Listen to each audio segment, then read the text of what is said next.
So welcome to the Shades and a brand new video today. Well, the Premier League season has already started. If you look at Liverpool won 4-1 against Norwich, and today is Saturday morning over here, and we have a host of matches in the Premier League today. But we play on Sunday night against Manchester United at Old Trafford. Now I'm gonna make a video tomorrow about the possible lineup, which I think will be playing tomorrow. We have a host of players who are injured, Loftus-Cheek and Hudson-Odoi and Rudiger, even Kante. But this video is all about what I think will Chelsea finish. It's just the start, not even the start. We are not even kicked the ball, but like what could possibly be a finishing thing for us this season. A lot of these teams have actually gone ahead and bought players. We have a transfer ban. We can only consolidate. I mean, we were able to buy Kovacic because of that the ruling that he had in his loan. But we have gone ahead and give long-term contracts to like Mason Mount and Loftus-Cheek, and Hudson-Odoi thing is yet to come. We don't know if Hudson-Odoi is going to sign in. Most likely he will, so it'll be coming in the way. So it'll be good news, all that. But so, what do you think we will finish at? It's not so easy to say. I mean, going to 5-6 matches of the season. And remember 2-3 seasons back when Mourinho 2.0 happened. We started very badly and it looked like it's going to be a bad season. It was. We finished 10th after winning the league the previous season. So this time around, it's kind of interesting to see how we are going to play. Our first match is against Manchester United. It's not an easy place to go. The very first match of the season, if you remember, you have to play so many other matches. Now, a brief thing about the Premier League, as I have spoken about it before. You have, and there was a time when Chelsea, Arsenal, and Man United were the top 3 sides in the Premier League. And now is a time when you have the likes of Liverpool and Man City and to a certain extent Spurs are doing so well. And now you get to hear a lot of how the best of the rest, that is the likes of Watford, Wolves, Everton, Leicester City, West Ham, have been doing well. And if you look at the spendings, they have gone ahead. Some of the players that Everton has bought, some of the players that these clubs have, it's very tough for us to compete when we have a transfer ban and we don't have the players, and when our best players left. So this is going to be pretty interesting from that point of view, and talking about it will be pretty interesting because it's not an easy thing to talk about. Because if you look at it, when you don't have your best player who has been sold out to Real Madrid, he wanted to go, what do you have left right now? And so we talk about it. I'll talk about the strong points first. I mean, I just feel like it's easier to talk about those things. If you look at some of the current teams, like Manchester United has gone ahead and bought a couple of good players, especially Van Bissaka is one of them. Arsenal has gone ahead and got a very good bunch of players. I'm not talking about David Luiz. The other players, David Luiz is not one of those good players they've got. And Man City has already had a very good team. Liverpool has already got a Liverpool team. Man City gone ahead and bought a crucial couple of players. Not exactly that the nucleus is so good that they don't need to go out there and splash a lot of money. If you look at Liverpool, already have a very good side, so I don't think they went ahead and bought a lot of players. But for Chelsea, with the transfer ban, it's really actually, it feels like a paralysis.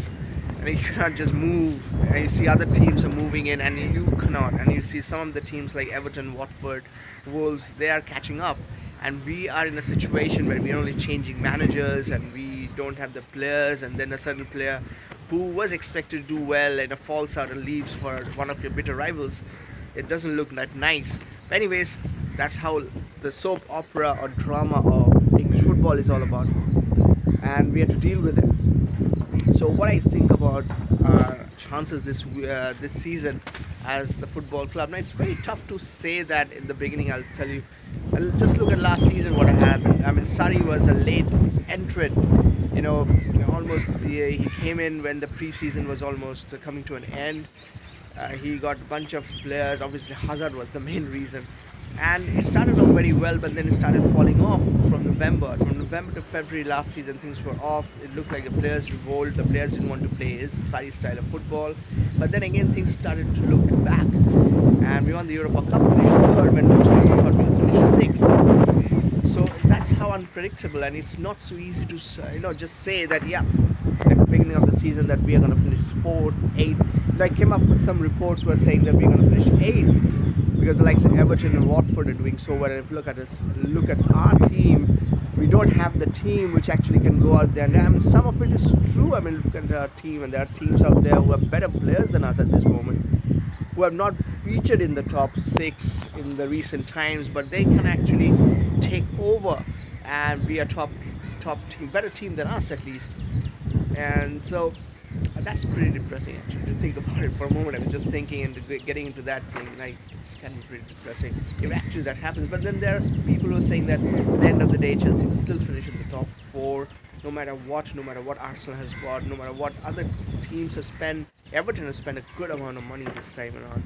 So what I think, let's start off with the midfield. I know midfield is the easiest to talk about. This is that one place where I think on paper at least we are a very strong team. We are like in the top three, top four kind of a situation where this midfield is where it is. Where I mean, you've got Kante, you've got Kovacic, you've got Jorginho, and you've got three young midfielders, English midfielders who are future world-class players. If you look at the likes of Loftus-Cheek, Mason Mount, and Ross Barkley, who had a very good pre-season, and so has Mason. I mean, needless to say, he also had, but then he's very young. You cannot expect him to go in and play well every match. Like what Hudson-Odoi had last season, he got his chances, but there were some matches where he was not up to the mark. It will happen to any player. I mean, even if you are like an experienced player, it can happen to you. But saying all that, I think that our midfield is the strongest part, and if we have to achieve that midfield is a top four midfield for us, they have to dictate terms. We have to see how Frank's plays the midfield. I mean, the likes of Kante, does he put Kante back to where his place is? Does Jorginho play a little differently? How does Loftus-Cheek, as and when he comes, plays in? So this will be interesting how we see the development of Mason Mount, how he develops over the season. Does he obviously he will get his chances? Does he go, and how does Ross Barkley comes in? Does he actually do the things that we were expecting Ross Barkley? Like Ross Barkley was expected to be like Frank, and coming in with the goals, it's not so easy to score goals for him. At least he has not gone ahead and scored the goals like Frank did. Frank used to score like 20 goals a season, every season for like 7 seasons he did that. Ross Barkley has not been so nice. Hopefully he will be doing a better role now that Frank is at helm, but it's going to be different playing in the Premier League with such quality team. But then again, midfield is where our best chances. Our midfield is a really good midfield that we have. Now going to the wingers, I mean, this is where starts thinking that is where all the negativity comes among the Chelsea fans who think that Chelsea might not finish in the top four or even top six. If you look at the wingers, Pedro and Willian is yet to be fully back. Pedro has good matches once in a while, once every 5 matches, as I stated before. He might have a good match. Willian, on the other hand, also one player who is in and out. You don't know when he's going to play well, if and when he's going to play well. He's got the number 10 shirt right now. Pulisic, you cannot expect him to come and put everything on fire. He's a very good player, he's a very good prospect, but he's new, so you have to give time. That's something we don't not necessarily give, but there is something we have to give time to some of the players like Pulisic in this matter. And Hudson-Odoi, he's very young, he will do well in certain matches, but again, you cannot expect, he will make mistakes. He has done it before, there will be mistakes done. That is his learning curve.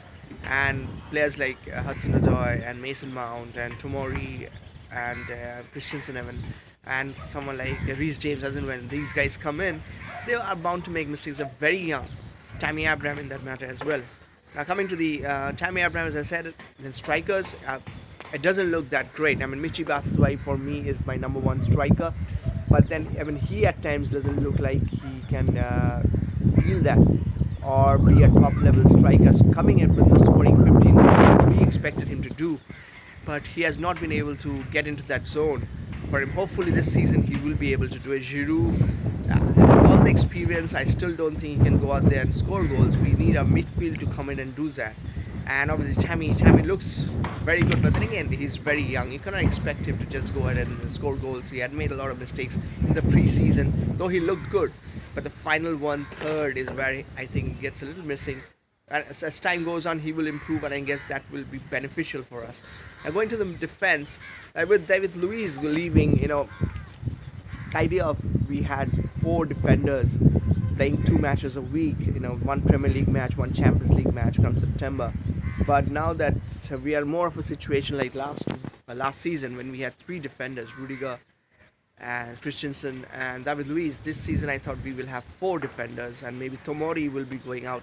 Now that Tomori is here is not exactly a great situation. He needed to play. He played a lot of matches last season for Derby. So he needed to play a lot of matches this season in the Premier League.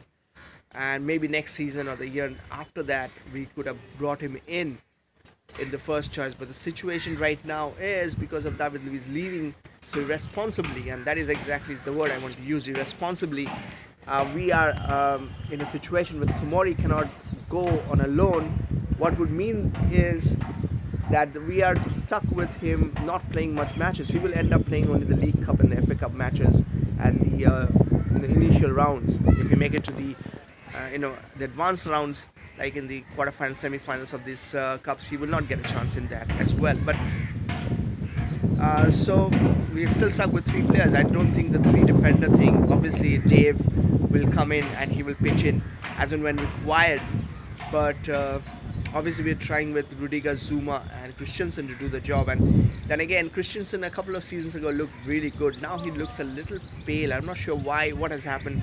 His form has faded a little bit, but hopefully he can pick it up. You got Christensen. You got Rudiger is our best chance. But then Rudiger, if you look at last season, quite a few of our Chelsea players were getting injured, and that is a little bit of concern. And a few seasons ago, we used to have so many injuries. Last season, the style of football maybe Sadi was playing or something, I don't know.